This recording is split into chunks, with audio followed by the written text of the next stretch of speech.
সবাই কেমন আছিস? আজকে আমরা নতুন কিছু শিখব, ঠিক আছে? চল আজকে আমরা শিখব কিভাবে একটা সেন্টেন্স থেকে অবজেক্ট বের করতে হয়। কিভাবে একটা সেন্টেন্স থেকে কি বের করতে হয়?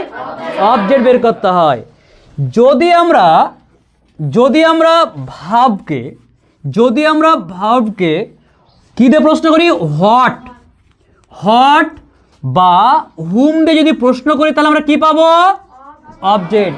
তাহলে প্রশ্নটা কাকে করব? আমরা ভার্বকে। কি দিয়ে প্রশ্ন করব? হোয়াট বা হুম দিয়ে প্রশ্ন করব।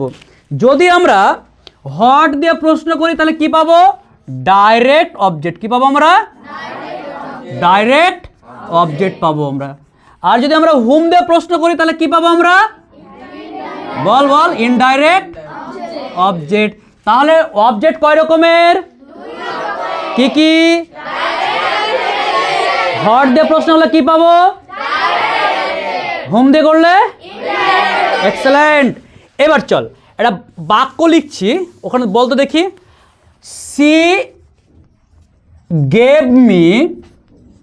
Gave me a pen. যদি আমি কোশ্চেন করি, সে কি দিল বল? A pen. তাহলে এটা কি দিয়ে প্রশ্ন, মানে হোয়াট দিয়ে প্রশ্ন করে পেলাম আমরা।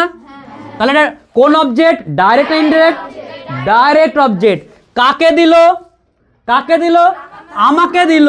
তাহলে হুম দিয়ে প্রশ্ন করলাম, হ্যাঁ কি না? তাহলে এটা কোন ধরনের অবজেক্ট? Indirect object. তাহলে আমরা কি শিখলাম? যদি আমরা ভার্বকে হোয়াট দিয়ে প্রশ্ন করি তাহলে কি পাবো আমরা?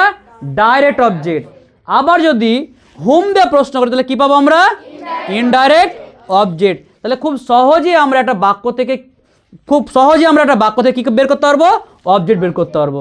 থ্যাংক ইউ, সবাই ভালো থাকো।